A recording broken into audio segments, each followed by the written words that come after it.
너는 아느냐 내가 너를 얼마나 기다렸는지 너는 아느냐 너는 아느냐 너는 아느냐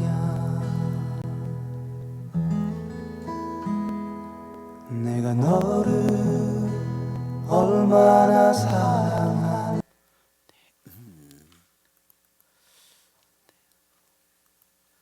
네, 주님의 기도로 시작하겠습니다. 성부와 성자와 성령의 이름으로 아멘. 하늘에 계신 우리 아버지, 아버지의 이름이 거룩히 빛나시며 아버지의 나라가 오시며 아버지의 뜻이 하늘에서와 같이 땅에서도 이루어지소서.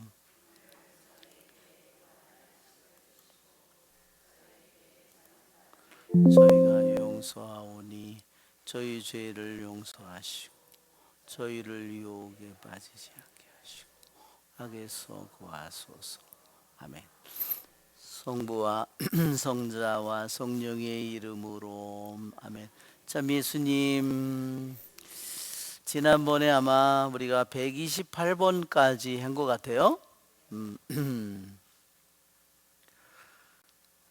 128번.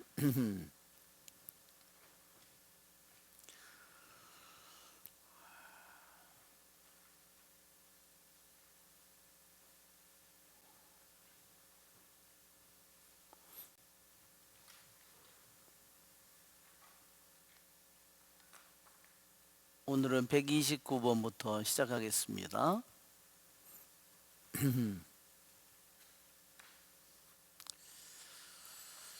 네, 오늘 129번은 위에 128번과 연결되어 있는 내용이라서 그냥 129번만 봐가지고는 잘 알 수가 없습니다.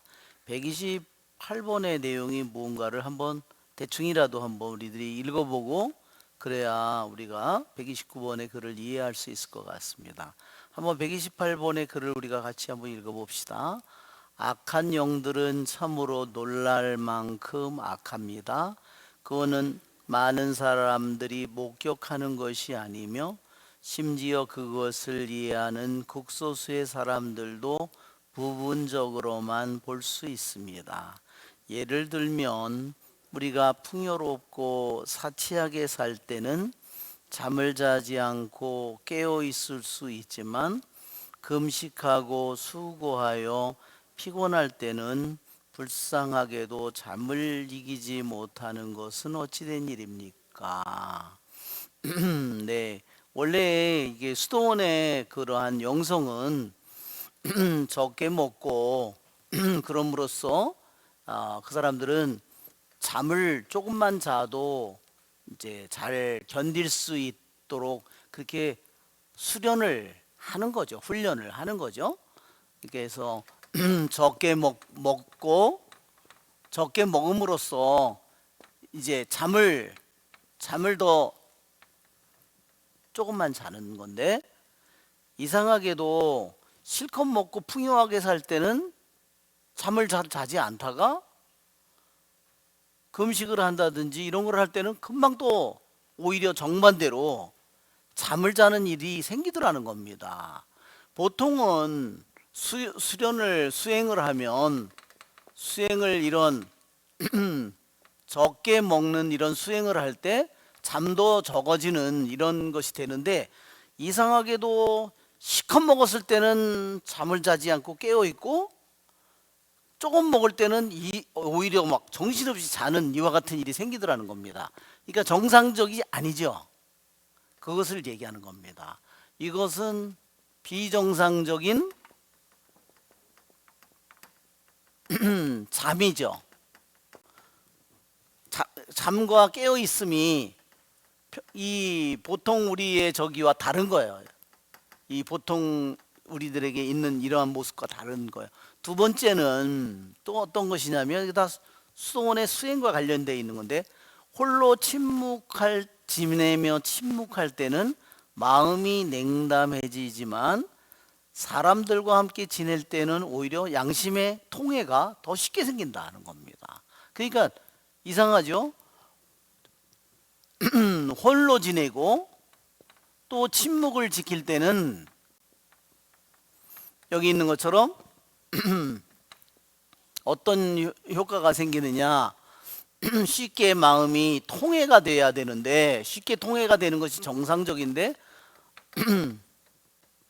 이상하게도 사람들하고만 있으면, 이건 비정상적인, 이상하게도 사람들과 섞여 있으면 사람들이 찾아와서 사람들과 이렇게 친교를 나누고 이럴 때는 더 쉽게 통해가 되더라는 겁니다. 이때 정상적으로 보면 통해가 잘 안 돼야 되는데 도대체 이게 뭐냐 이놈의 정체가, 이런 얘기예요. 세 번째는 배고플 때는 꿈이 유혹하지만 배부를 때는, 그러니까 보통 적게 먹으면 꿈이 어때요? 꿈을 꾸는 이런 일들이 거의 없다는 겁니다. 근데 정반대로 배부를 때는, 여기에 배고플 때는 꿈이, 적게 먹었을 때 오히려 적게 먹었는데 꿈이 더 많아지고, 이게 도대체 어떻게 된 일이냐 하는 겁니다. 이런 저기를. 또 가난할 때는 우리가 우울해지고 통해를 못 느끼지만 또 포도주를 마시면 행복해지고 통해를 쉽게 하더라는 겁니다. 그러니까 적게 먹고 이러면 어떻게 되죠? 적게 먹고 이러면 마음이 통해를 쉽게 해야 되는데도, 통해를 쉽게 해야 되는데 오히려 포도주를 마시면 더 행복해지고 통해를 쉽게 하더라. 이게 도대체가 이게 무슨 노릇이냐, 이게 정상적이지 않은 그러한 것을 우리에게 얘기해 줍니다. 자, 자, 그러면 모든 이와 같은 모든 일들이 그러면 악마에게서 온 거냐? 그거를 묻는 겁니다. 이 모든 것들이 악마에게서 온 거냐? 이것을 지금 129번에서 다루는 겁니다. 자, 여기 나는 이유는 알지 못하지만 나 역시 나의 기질, 나의 더럽고 욕심 많은 육체의 짐의 결과로 이런 종류의 변화를 자기도 경험한다 그랬어요. 자, 이제 129번의 내용을 이제 읽어봅시다. 한번 위에 언급한, 지금 이와 같은 일들이에요. 한번 읽어볼까요? 위에 언급된 바 설명하기 어려운 변화들과 관련하여 우리는 겸손히 진지하게 하느님께 기도해야 합니다. 그러나 만일 시간을 내어 기도한 후에도 여전히 동일한 힘이 우리 안에서 작용하는 것을 경험한다면 그 원인은 마귀들이 아니라 우리의 인간 본성에 있다고 인정해야 합니다. 자, 여기서 이 모든 일들이 마귀에게서, 자칫하면 쉽게 생각할 때는 이 모든 일들이 마귀에게서 온 거라고 쉽게 단정을 하기 쉽다는 겁니다.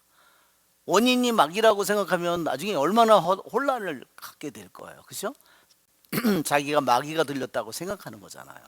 그러니까 여기에서는 이 모든 어떻게, 그러면 이거를 마귀에게서 온 건지 아닌지를 어떻게 여기서 식별한다고 얘기했어요? 여기서 이렇게 얘기하는 겁니다. 자, 기도를 진지하게 겸손되이 주님께 기도합시다. 그런데 그것이 걸린 것이, 기도하고 한 것이 아주 오랫동안 그런 기도를 했어요. 진실하게 겸손되이 오랫동안 기도를 하고 시간도 오래 지났는데 아직도 내 안에서 그와 같은 것이 똑같이 작용하더라. 그러면 말하자면 정상적으로 내가 겸손되이 기도했다면, 하느님이 악마에게서 온 것이라면 하느님께서 이미 벗겨주셨을 거라다 하는 겁니다. 그러나 그것이 그대로 내 안에 여전히 존재한다면 이것은 악마에게서 온 것이 아니라 뭐에서 온 거라고요? 내 인간의 본성이 그렇다. 내 본성이 그렇게, 내 자신이 그렇게 만들어져 있다는 거, 그것을 내가 받아들이라는 뜻이죠. 그러니까 우리들이 잘못하면 쉽게 그런 일들을 정말 많이 봅니다. 사람들이 그냥 쉽게 그럼 악령이야, 악마 들린 거야, 마귀 들린 거야, 이렇게 너무 쉽게 얘기합니다. 여러분, 근데 그게 왜 위험한 일일까요? 왜 위험한 일일까요? 찾아오는 사람들을 얘기를 들어보면요, 자기가 마귀가 들렸다고 그래요. 그래서 왜 마귀가 들렸다고 그러냐? 사람들이 기도에 갔는데 자기 보고 마귀 들렸다고 그러더라. 또 주위에 있는 사람들이 마귀 들렸다고 하더라. 부모님이 너 마귀 들렸다고 하더라. 그러니까 뭐예요? 자기가 그걸 믿어버리는 겁니다. 실제로는 인간의 생각일 수도 있고, 또한 인간의 허약함일 수도 있고, 인간의 변덕스러운 모습일 수도 있고, 여러 가지 모습인데 그냥 마귀라고 믿어보니까 자기가 그걸 믿어버리는 겁니다. 얼마나 위험한 일인지 여러분 아시겠죠? 악마에서 온 것이 아닌데 악마라고 믿는데 그걸 누가 쫓아낼 거예요? 인간 본성에서 시작된 일인, 본성에서 오는 건데, 인간이 바탕에서 그런 것이 오는 건데 악마에게서 왔다 그러면 전국에 유명하다는 신부님이나 수도자나 신자들을 다 찾아다닐 거라는 겁니다. 돼요, 안 돼요? 안 되죠. 그러니 얼마나 그 사람의 인생을 망가뜨리는 겁니다. 정말 내가 마귀가 들렸다는 것은 정말 그것을, 그래서 며칠 전에도 그런 사람이 찾아왔어요. 자기가 마귀 들렸다고. 어떤 30살이나 될 여자가, 신자도 아니에요. 참 너무너무 기가 막힌 노릇입니다. 그렇다고 그 사람의 말을 제가 믿을 수도 없어요.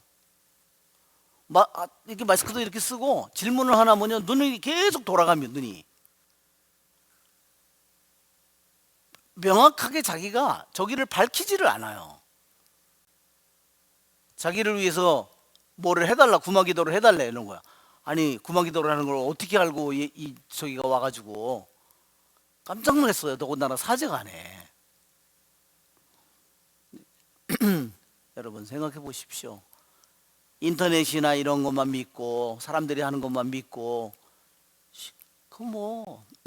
정말로 얼마나 많은, 악마는 거짓말을 좋아하는 데다가 얼마나 인간 본성에서 온 것도 악마라고 생각한다면 정말 그거를 어디 가서 그 사람이 그 구마를, 그런 것을 받을 수 있어요? 그것은 이루어질 수 없는 일이다 하는 겁니다. 그거를 자기가 자기 안에 악마가 있다고 믿으면 그건 어떻게 하겠어요? 그거는 어떻게 정상적으로 사람이 살겠어요?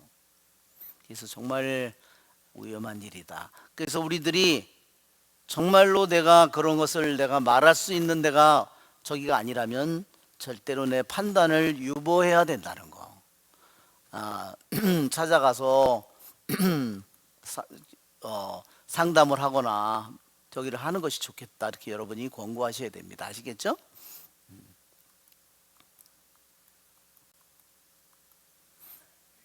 그래서 제가 그 구마기도 저기를 로마에 가서 교육을 받을 때도 신부님들이 한 100명 정도 오면 한 10%면 아주 많은 거예요. 진짜 마귀가 들린 사람.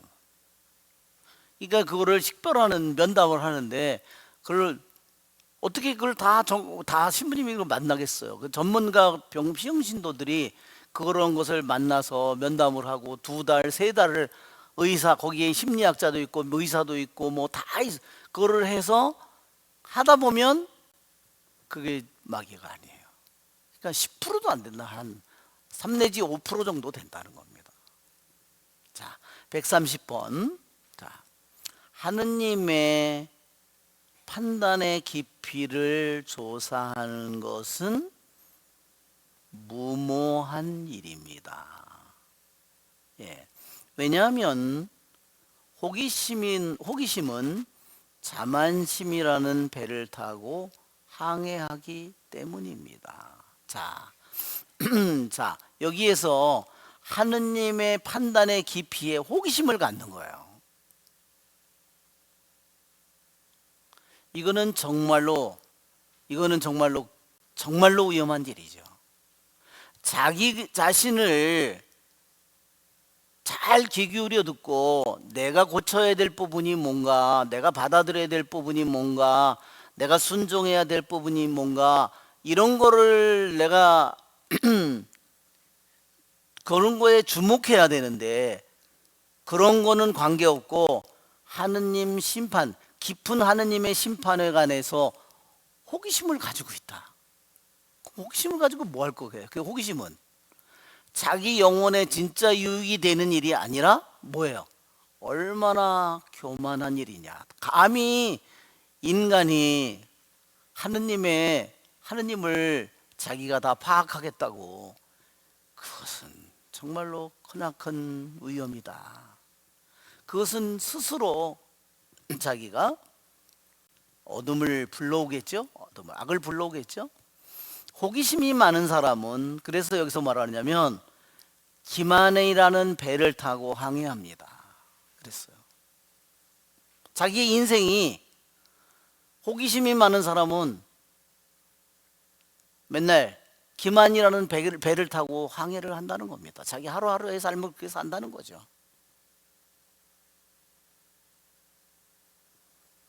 그러니 결국은 어떻게 되겠습니까? 도착해서 보면 제대로 된 데가 아닐 거고, 가는 도중에 배가 잔파될 것이고, 그렇죠? 네. 자, 131번.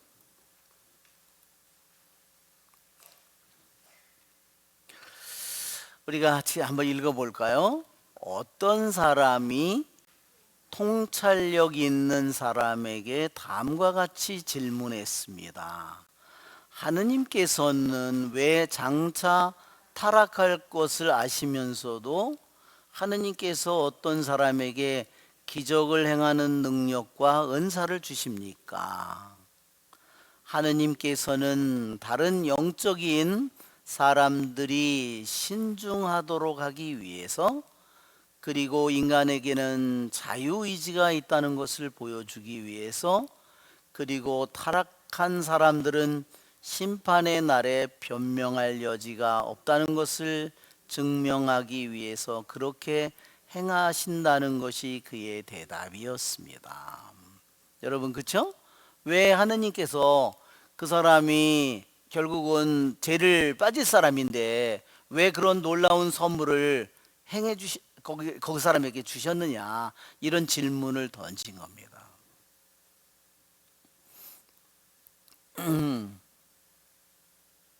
그래서 여기에 대답은 뭐죠? 영적인 생활을 하는 사람들은 어떠한 선물이나 능력이나 은사에 그게 전부인 것처럼 생각해서는 안 된다는 거죠. 정말로 신중해야 된다. 왜냐하면 영적인 선물도 하느님이 주신 소중한 것이지만, 그러나 영적인 선물을 가졌다고 구원을 받을 수 있나요? 그렇진 않죠.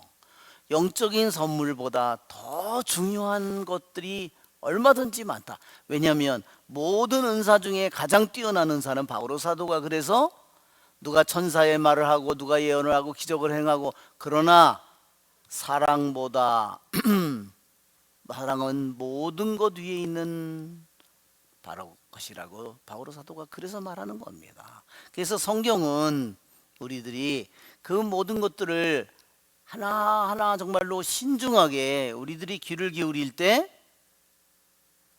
여러분, 그러니까 기적 하나를 보여주고 치유 하나를 보여주고 그 다음에 자기 종교로 끌어들일 수도 있죠. 그렇죠? 또 인간에게는 자유의지가 있다는 것, 그렇죠?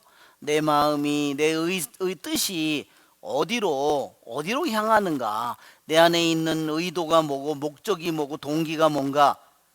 어떤 하나의 행동을 내가 외적으로는 좋은 행동을 한 것처럼 보이지만 내가 행동의 의도가 뭐였고 동기가 뭐였고 이유가 뭐였고 목적이 뭐였는지 내 안에 한 행동 속에 이 모든 것들이 얽혀 있잖아요. 그 행동만으로 자기를 합리화시키고 대단하다고 하면은 자칫하면 위선자가 되기 쉽습니다. 타락한 사람들은 그래서 심판날에 하느님의 대전에 변명할 수가 없다. 자, 132번을 한번 볼까요? 불완전하지만 율법은 그것들이 평생 내 마음에서 떠나지 않게 하여라 라고 말합니다. 신명기 4장 9절. 완전하신 주님은 내 형제가 너에게 죄를 짓거든 잘못을 고쳐주라고 말씀하십니다. 예, 여기 두 가지를 구분한 거예요. 하나는 불완전한 율법과 예수님이 하신 복음의 완전함, 이 두 가지를 비유해서 말했습니다.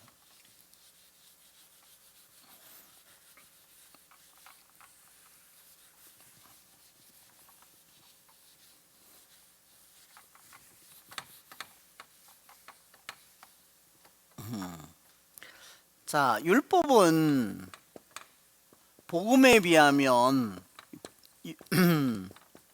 이것은 완전하지 못합니다. 불완전합니다. 그렇지만 예수님의 복음의 말씀은 완전합니다. 그래서 여기 신명기의 4장에 있는 것처럼 attend to yourself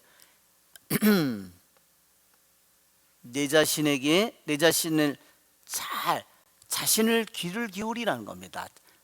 남에게 아니라 먼저 내 자신에게 내 자신을 귀를 기울여야 삼가해야 된다. 내 자신을.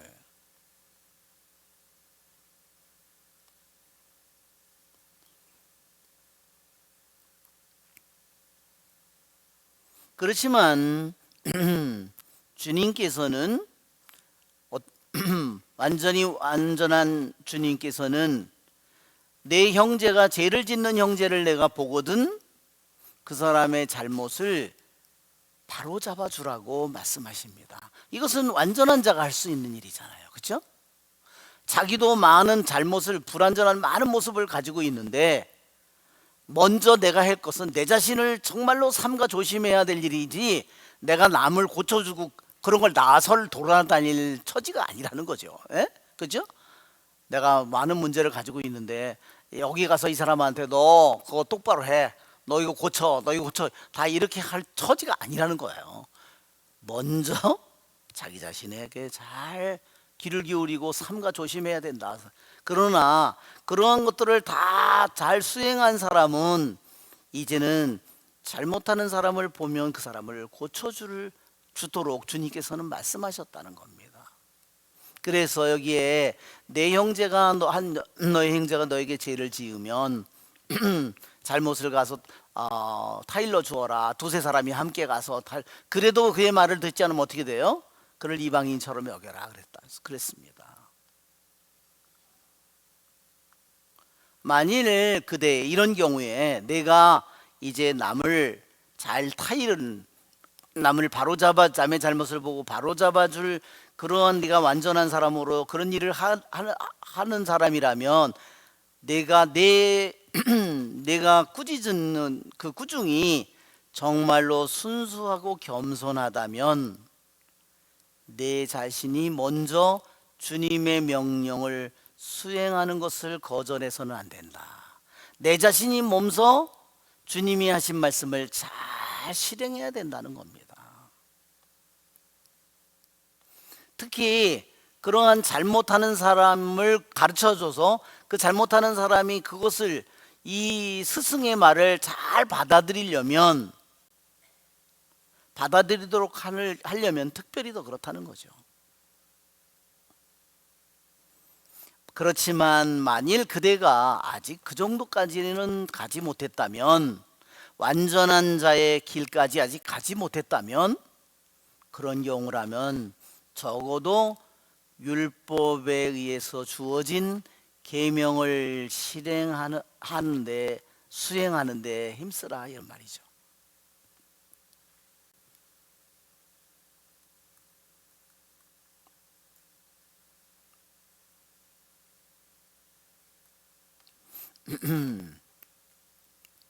자, 133번 같이 읽어볼까요? 만일 사랑하는 사람이 당신의 책망을 듣고서 당신에게 반항해도 놀라지 마십시오.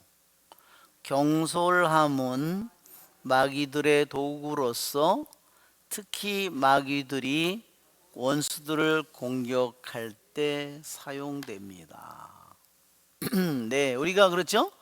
어떤 사람이, 내가 사랑한 사람이 있었는데 그 사람이 갑자기 너에게, 내가 어떤 그 사람의 잘못을 꾸짖었을 때 어떻게 해요? 정반대로 그 사람이 돌아서더라도 놀라지 말라, 그런 말이에요. 그런, 세상에서 그런 일이 얼마나 생길 수 있어, 그렇죠? 왜냐면 사람은 한쪽 면만 보기가 쉽잖아요, 그렇죠? 여러 가지 면이 있는데, 그렇죠? 저기 할 때는 막 하다가 한순간에 뭐가 꼬이면 한순간에 정반대로 돌아서는 거죠. 여기 있는 것처럼 그런 겁니다. Turn against you. 정반대로 돌아서는 겁니다.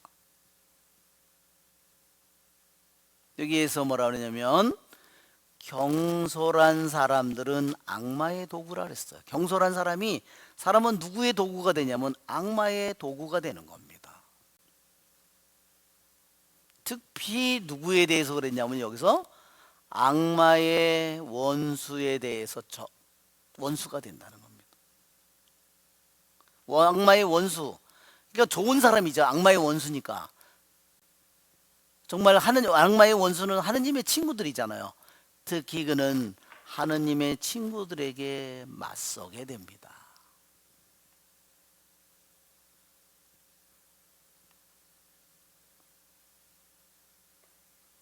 왜 그렇죠? 자기만 생각하니까 그런 거예요. 자기 입장만 생각하니까. 그런 것을 통해서 자기가 배울 수 있고, 자기가 깨달을 수 있고, 자기의 잘못을 하나 고치면 되는데 모든 것을 상대방에게 이제 뒤집어 씌우는 거죠. 자, 134번.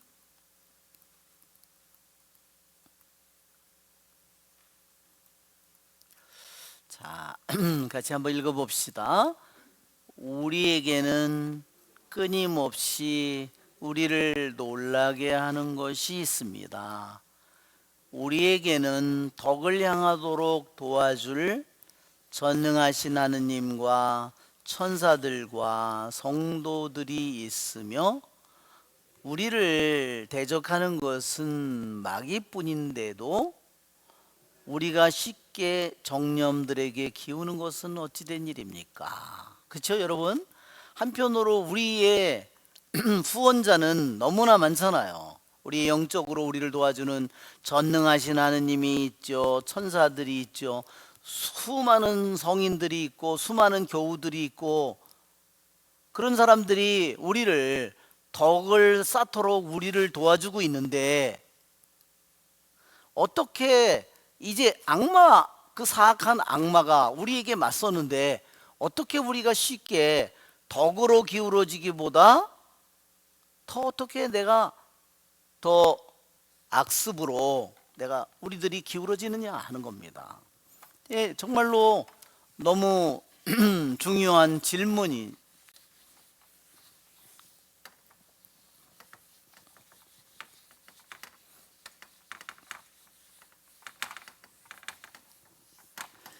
이게 이게 우리들 자신이라고 한다면, 나 또는 우리라고 한다면, 우리에게 나를 도와주는 전능하신 하느님이 계시고,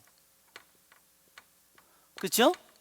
그리고 수많은 천사들과 수많은 성인들과 수많은 교우들이 우리를 위해서 기도하고 있는데, 한편으로 여기에는 사악한 악마들이 있는데,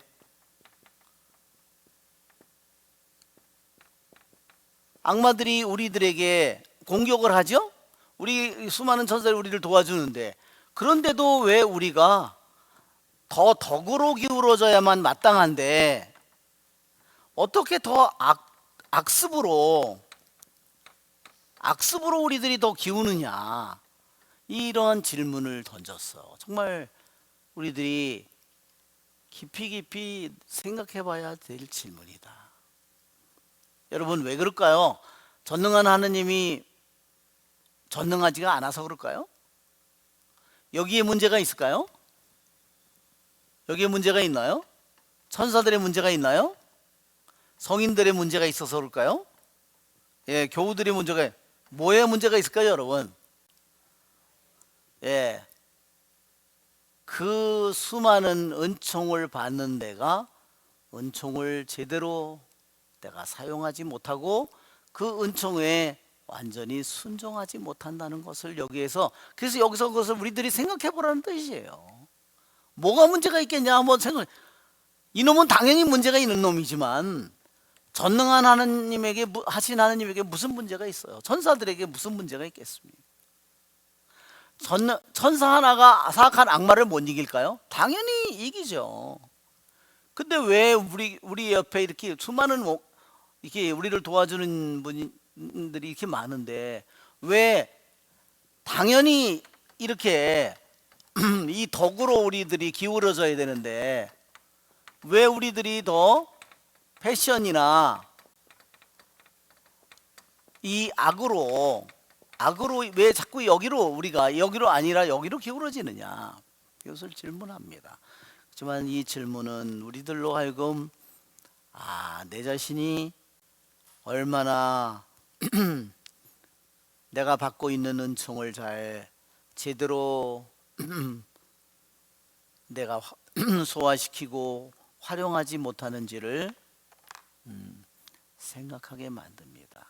여기에서 이 요한 크리마코는 이렇게 했어요. 사실 나는 이것에 대해서 말할 수 없습니다. 겸손되이 이렇게 말했어요. 자기가 가르쳐 주는 것보다 우리들이 스스로 이것을 깨닫는 것이 더 유익하기 때문에 이렇게 쓴 거죠. 내용만 안다고 해서 되는 게 아니잖아요. 내가 깊이 내 자신이 깨달아야만 도움이 되니까.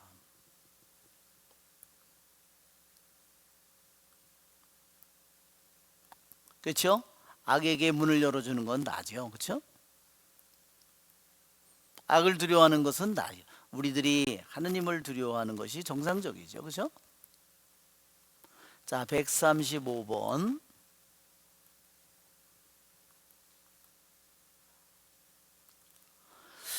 만일 존재하는 모든 것이 그 본성을 유지한다면 위대한 그레고리오의 말처럼 내가 하느님의 형상이면서도 진흙과 혼합되어 있는 것은 어찌 된 일입니까? 여기 진흙은 육체를 가리키죠. 네, 우리가 하느님의 모상인데 어떻게 해서 보잘것없는 육체와 섞여 있을까? 또 만일 어떤 하느님의 피조물이 자기의 창조된 본성을 잃었다면 그 피조물은 계속해서 자신의 본래의 상태로 되돌아가려고 애쓰는 것은 확실한 일입니다. 인간도 마땅히 무슨 수를 써서라도 내 육체를 드러눕혀서 하느님의 옥좌에 앉혀야 할 것입니다.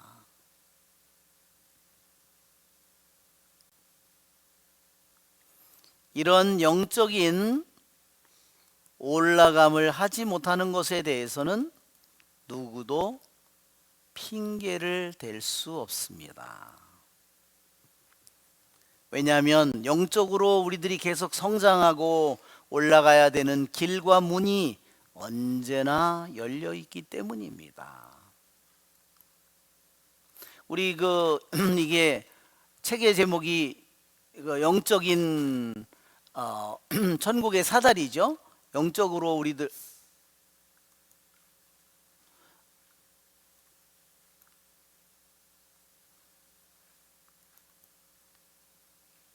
우리들이 이렇게 영적으로 우리들 자신이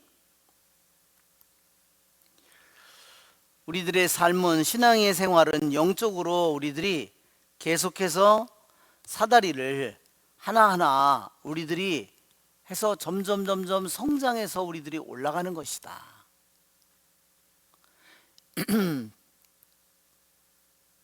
그렇지만 여기에 있는 것은 뭐예요? 그렇죠? 여기 보면 악마들이 활을 쏘고 올가미를 가지고 목을 끌어매고 뭐 해서 떨어뜨리잖아요. 여 밑에는 이게 지옥을 의미하는 이 구덩이 속으로 거꾸로 처박히는 모습을 보여주고 있고, 여긴 천국의 성인들이 있고, 여긴 예수님이 계시고, 여기에서는 지상에 있는 우리 지상의 교회 그 수도원에 있는 그 수도자들이 기도를 하고 있는 모습이에요. 그리고 원래는 그림에는 올라가라 올라가라 올라가라, 용기를 내어서 올라가라 올라가라, 그렇게 기도하고 있다는 거죠. 그렇죠 여러분? 우리들이 이러한 계단이 30개의 계단이고, 지금 우리들이 공부하고 있는 계단이 26번째 계단입니다. 그래도 우리들도 하루에, 여러분, 우리의 하루의 생활을 통해서 끊임없이 내가 영적으로 조금씩 내가 성장해 나갈 수도 있고, 거꾸로 내가 거꾸로, 그렇죠? 내가 세상적으로 가면 뭐 끝이 없죠. 뭐 세상 그 재미있는 드라마에, 영화에, 뭐 취미 생활에 눈알이 빠지도록 해도 다 못해. 그죠? 뭐 돈이 되는 그죠? 할면 얼마든지 가는 길이 나에게, 수많은 길이 나에게 열려 있어요. 그죠? 수많은 문이 나에게 열려 있습니다. 그죠? 여러분, 우리들이 올바로 내가 기도를 한마디 제대로 하려면 세상 전체의 문을 닫아야 제대로 한번 하느님께 기도를 할 수 있게 되잖아요. 하느님께 가는 길이 그와 같이 내 전부를 바치지 않는다면 한순간의 기도도 제대로 할 수 없게 됩니다. 그렇죠? 자, 우리 다시 계단으로 다시 돌아가면,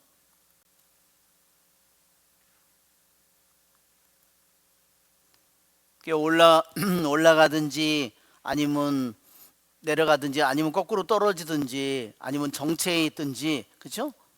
그것은 뭐 우리들 각자의 우리들의 나의 결정에 달려 있습니다. 자, 136번.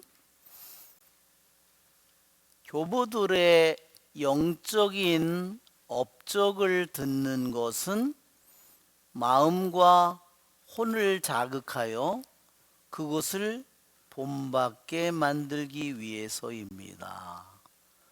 그 교부들의 열렬한 찬미자들은, 그 교부들을 찬미하는 사람들은 교부들의 가르침을 귀 기울여 들음으로써 그 교부들을 본받게 됩니다. 지난주에 우리 공부할 때 보면 그러한 성인들의 놀라운 행적을 보고 오히려 절망에 빠지는 사람들이 있다고 그랬어요. 그렇죠? 그건 정말로 납득할 수 없는 일이라고 했어요. 오늘이 누구 성인 축일이죠? 파도바의 성 안토니오 축일입니다. 파도바의 성 안토니오.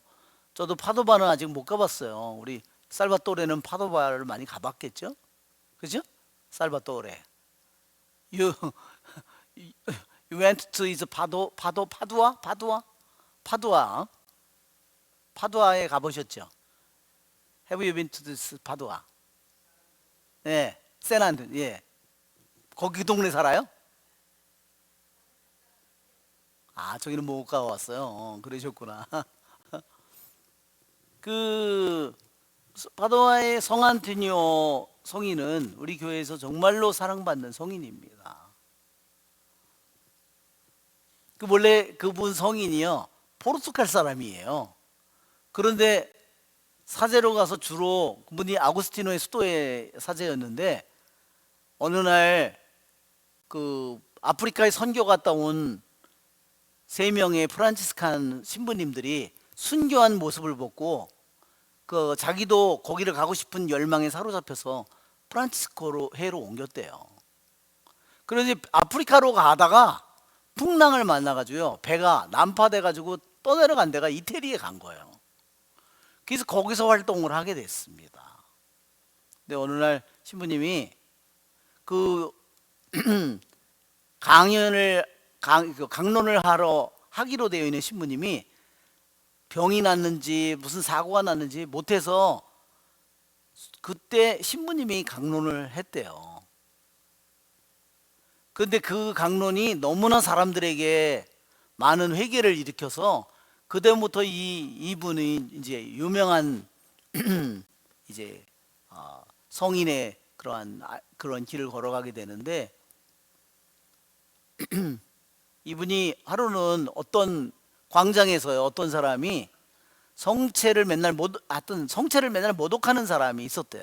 성체를 무슨 말도 안 되는 소리라고, 어떻게 거기 빵 속에 하느님이 살아계시다고 맨날 사람들에게 드러내놓고 모독하는 사람이 있었는데, 어느 날 신부님하고 부딪혔답니다. 만난 거죠, 우연히. 그래서 내기를 걸었대요, 그 사람이. 당신이랑 나랑 내기를, 내가 지금 나귀를 하는데 나귀를 데리고 내가 농사를 지러 가는데, 만일 내 나귀가 성체 앞에 내가 무릎을 꿇으면 내가 다시는 하느님을 모독하지 않겠다고. 근데 안토니오 이 사제가 그날 무슨 특별한 영감을 받았는지, 보통 같았으면 안 했을 텐데 했대요. 그래서 며칠 후에 이제 광장에서 신부님은 성체를 모시고 오고 자기는 나귀를 가지고 와서 이제 대결을 벌였답니다. 그러니까 얼마나 많은 소문이 퍼졌겠어요? 사람들이 잔뜩 광장에 모인 거죠. 하느님을 믿지 않는 사람들은 아유, 이제 이 재미난 거를 보러 온 거고, 근데 이 주인은 당나귀를 가서 생으로 완전히 며칠 굶긴 거예요. 절대 아무것도 못 먹게. 그러면 이제 자기가 그놈이 좋아하는 그 꼬르를 갖다 주면 미친 듯이 그 꼬르를 먹을 거 아니에요. 그래서 그 굶겨가지고 이제 광장에서 만났답니다. 신부님은 성광에 이제 성체를 모시고 이제 복사들하고 나타났겠죠? 그 광장에 나타나는데 그 신부님이 그 성광을 이렇게 들으니까 그 주인이 꼴을 가지고 와서 꼴을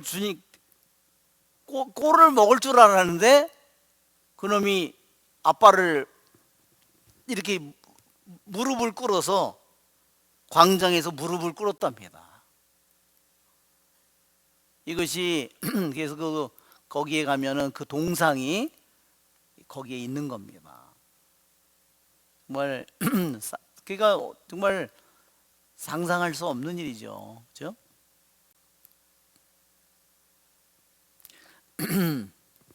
여러분들이 아마 파도바의 성안토니오 전기를 읽어보면 정말로 얼마나 성인이 놀라운 수많은 일들을 했는가 하는 것을 여러분들이 여러분이 또 알게 될 겁니다. 요즘에는 뭐 또 그 각 언어로 유튜브에서 다 뭐 영어로 뭐로 하더라도 한국말로 번역이 돼서 이렇게 누르면 되기 때문에 어떤 일들을 했는지 더 여러분들이 쉽게 볼 수 있어요. 파도바의 오늘 성안토니오라서 한번 여러분이 찾아보시면 좋겠습니다. 자, 이제 137번인가요? 137번.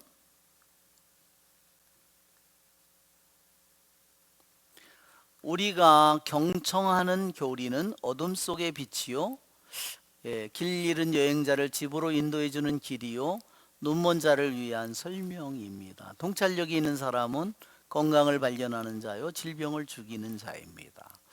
그래서 어떻게 이런 번역이 나왔는지 정말, 이게 뭐냐면 식별입니다. 우리말로는 식별이라고도 그러고, 영의 분별이 여기 26계단이 분별이잖아요. 식별입니다.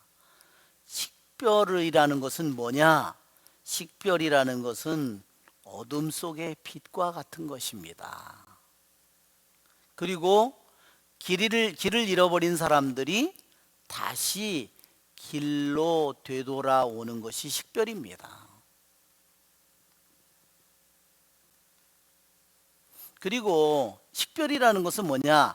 시력이 약한 사람들에게 빛이 비추는 것과 같은 것입니다. 이런 뜻이에요. 조명입니다. 시력이, 그쵸?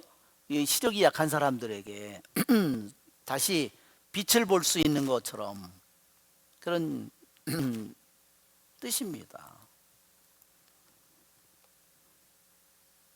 예, 식별하는 사람은 건강을 찾고 병을 말하자면 병을 몰아낸다.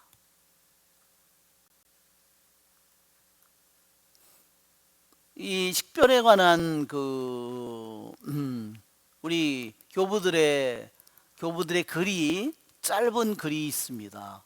교부 총서에 나오는 내용인데, 그 전에도 제가 이것을 한번 여러분들에게 제가 나눠드린 적이 있었는데, 그 식별이라고 하는 것은, 식별이라는 것이 얼마나 중요한 것인가? 지금 찾고 있는데 예. 이게 한 페이지짜리입니다. 이렇게 한 페이지. 한번 여러분이 읽어볼까요? 코이노니아 선집에 여기에서 말하는 분별력, 식별은 사도가 몸의 등불이라고, 태양이라고 부르는 것입니다. 여러분, 우리들에게서 제가 그전에도 그랬어요. 식별이나 분별이 뭐냐? 그러면 제일 먼저 우리들이 떠올릴 것은 이런 것이라고 했어요. 등잔에 이렇게 불이 이렇게 됐죠? 이것이 식별이라고 그랬어요. 그래서 항상 식별이라고 그러면 예수님께서 내 눈이 성하면, 그래서 영적 식별이라는 것은 뭐냐면요, 눈을 뜬 겁니다. 눈이 감겨 있는 게 아니라 눈이 뜬 겁니다. 여러분, 눈이 감겨 있는 거하고 눈을 뜬 거하고 한번 비교를 해보세요. 천지 차이잖아요.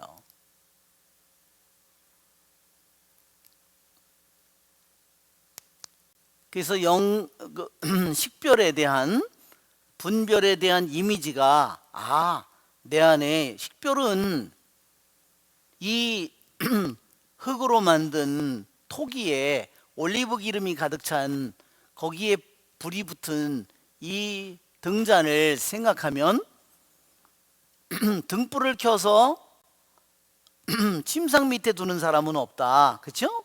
그렇죠? 뭐라고 그러죠?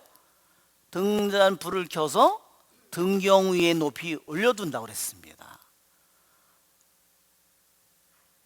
즉 드디어 깨닫는 이 마음을, 깨닫는 영혼은 드디어 하느님께서 그 영혼을 높이 들어 올린다는 뜻입니다.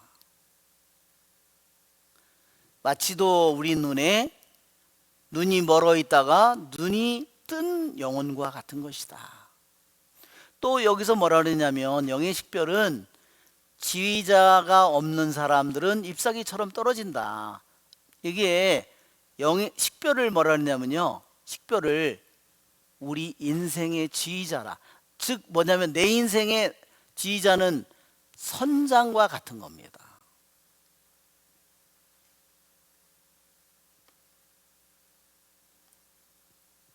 여기에 또는 하브이라고도 할 수 있다. 여기에 말하자면 전쟁을 하려면 협의 없이는 여기 있는 것처럼 협의 없이 무엇을 하는 사람은 무너진 도시 성벽과 같다고 했습니다. 그러니까 우리들이 식별이 없을 때는 열심히 수고는 하는데 결국은 무너지는 성벽을 쌓는 것과 같은 일이다.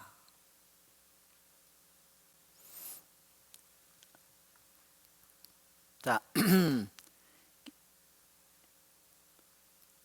그래서 식별을 그림으로 제가 표현을 그전에도 여러 번 여러분들에게 제가 이걸 보여드렸는데, 식별은 여기 있는 것처럼 영적인 우리 원수들이 불화살을 쏘는데 그걸 믿음의 방패로 하느님의 말씀의 칼날로 구원의 투구를 쓰고 그것을 막아내는 거죠. 그래서 여기 이것이 내 눈은 온몸의 등불일과 같다. 그리고 배로는 선장과 같다. 그리고 말을 타는 사람은 기수와 같다. 내 눈이 멀면 어떻게 돼요? 아무리 삼손처럼 된다고 하더라도 결국은 뭐 맷돌이나 돌리는 맨날 똑같은 자리에 맨날 해봤자 똑같은 일밖에 할 수 있는 일이 없다. 그래서 우리가 여기에 영적인 식별력이라고 하는 것은 잘 방비된 성과 같다. 아무리 적이 공격을 하더라도 무너뜨릴 수 없는 그런 성과 같다. 그래서 여기에 식별이라는 여러 가지 이미지를 그래서 제가 여기 그림 파일에다가 넣는 겁니다. 자,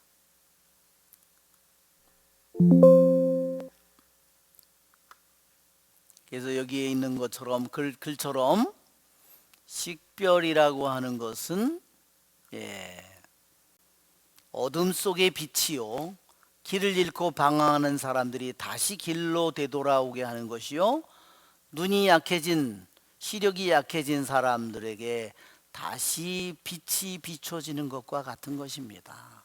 그래서 식별하는 사람은 드디어 건강을 찾게 되고 그리고 병으로부터 이제 낫게 된다, 이런 뜻이죠. 자, 138번.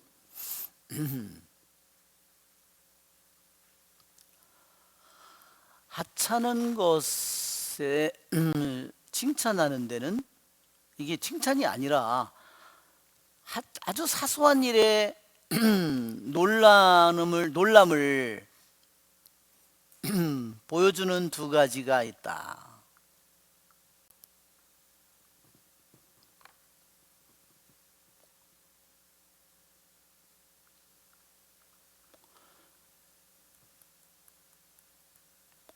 왜 사소한 아주 너무나 작은 일에도 너무나 놀란다는 거죠. 이 한 가지 이유는 경솔한 무지라고 그랬어요. 너무나 무지하기 때문에 그것도 대단치도 않은 일인데 거기에 막 호들갑을 떤다는 거죠.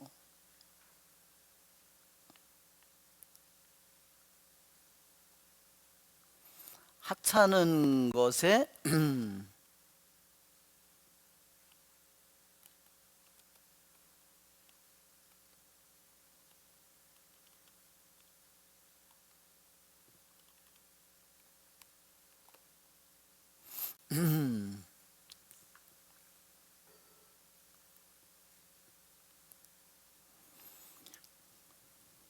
너무 작은 일인데 왜 그렇게 크게 또 놀랄까? 그것은 무지함에서 오는 것이고, 또 한 가지는 어떤 경우냐? 그 사람의 행동을 이렇게 확대경으로 확대해서 그래서 그 사람을 더욱더 겸손하게 만들기 위해서이다. 왜냐하면 너무 사소한 일인데 그거를 막 대단한 일인 것처럼 떠들어대고 막 난리를 침으로써 어떻게 돼요? 그런 걸 가지고 그러니까 어떻게 돼요? 쪽팔리겠죠? 그러니까 어떻게 돼요? 그러니까 그를 낮추기 위해서 만드는 하나님의 도구라는 거죠. 하나는 무지함에서 오는 것일 수도 있고, 하나는 하느님께서 도구로 그를 겸손하게 낮추기 위한 도구로 하느님이 쓰기 위한 도구일 수도 있다. 자, 139번. 자, 우리는 마귀들과 가볍게 치고받는 싸움을 하지 말고 그들과 전면적으로 전쟁을 해야 합니다. 전자는, 앞에 있는 사람은 어때요? 때로는 악마를 집어 던지지만 때로는 오히려 악마가 이 사람을 집어 던집니다. 그러니까 어떤 때는 악마를 이기지만 어떤 때는 악마에게 진다, 이런 뜻이죠.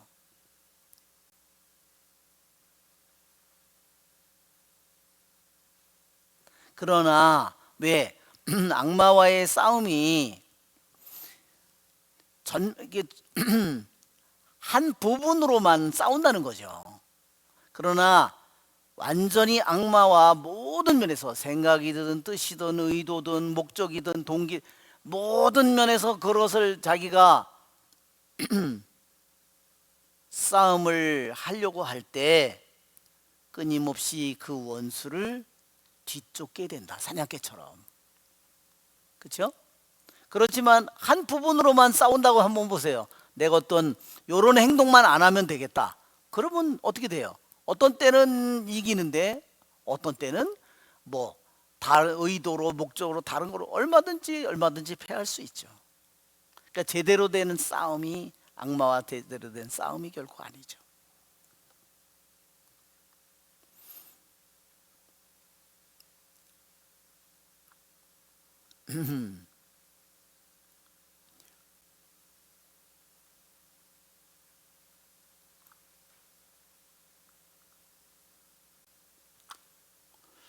이게 제가 이거를 밑으로 빼냈어야 되는데,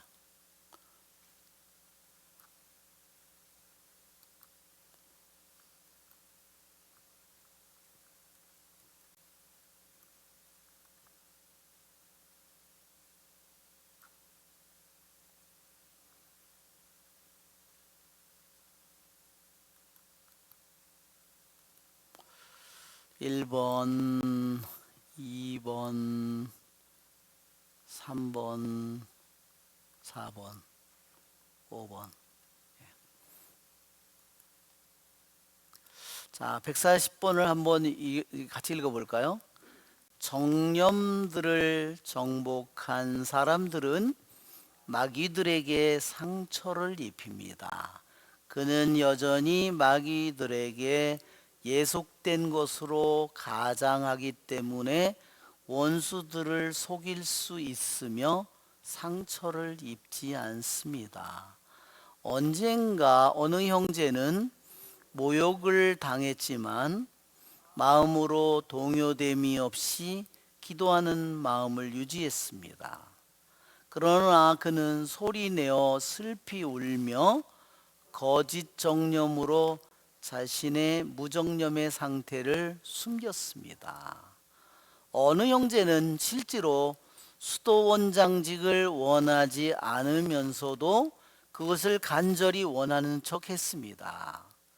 또 한 사람은 죄를 범하려는 채 하면서 창녀의 집에 들어가서 창녀를 유혹하여 수도 생활을 하게 한 수사의 순결을 어떻게 말해야 할까요? 그러니까 이 사람은, 이 수사는 어떻게 해요? 자기가 음란한 행동을 하기 위해서, 성행위를 하기 위해서 창녀촌에 들어간 것처럼 했는데 자기가 보잘것없는 영혼인, 그런데 실질은 그 창녀를 수도 생활을 하도록 인도하기 위해서 자신이 모든 그런 것을 뒤집어 쓰면서도 그를 들어갔다는 겁니다.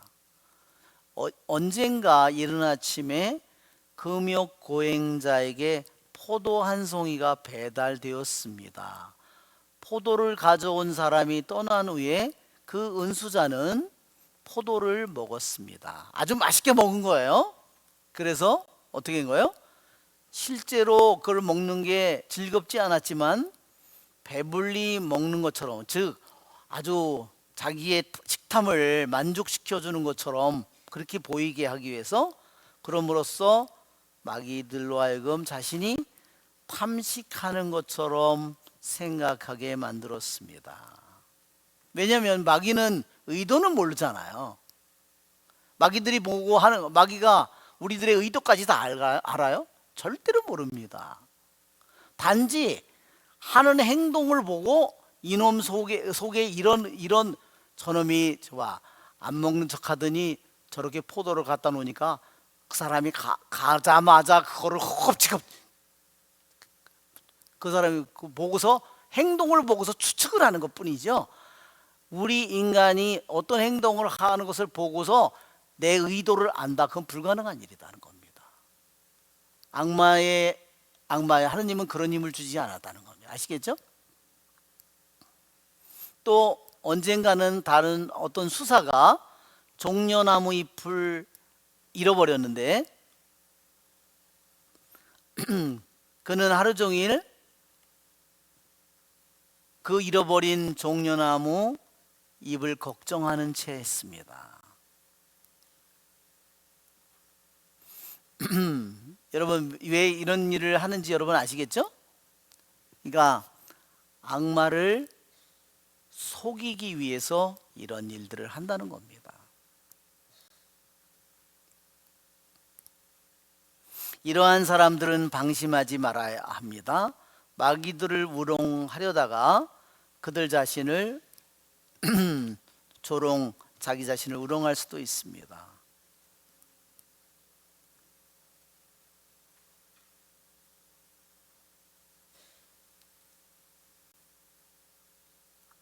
그러니까 왜 그 은수자들이 왜 이와 같은 행동을 하느냐?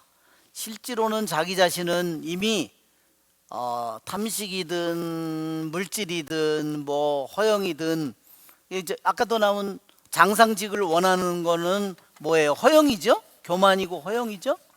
그런 거를 원하는 척해서 악마를 속이기 위해서 그리고 더 많은 공격을 피한다는 거죠. 그것을 통해서.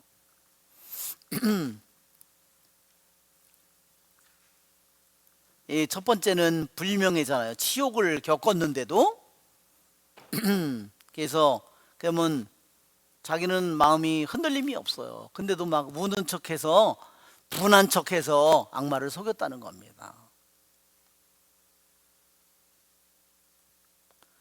자, 이러한 것이 바로 우리들이 이러한 자기가 가지고 있는 무정념을 숨겨서 교만에 빠지지 않고, 또 한 가지는 적의 공격을 피하기 위해서 이와 같은 일을 했다는 겁니다. 자, 여러분 이해가 되시죠? 무슨 의도로 이런 일을 했는지. 네. 자, 오늘은 여기서 마치도록 하겠습니다. 은총이 가득하신 마리아님 기뻐하소서. 주님께서 함께 계시니 연중에 복되시며 태중의 아들 예수님 또한 복되시나이다.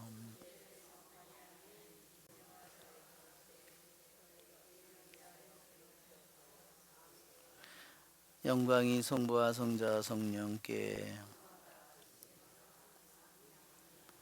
성부와 성자와 성령의 이름으로 아멘. 네, 수고하셨습니다.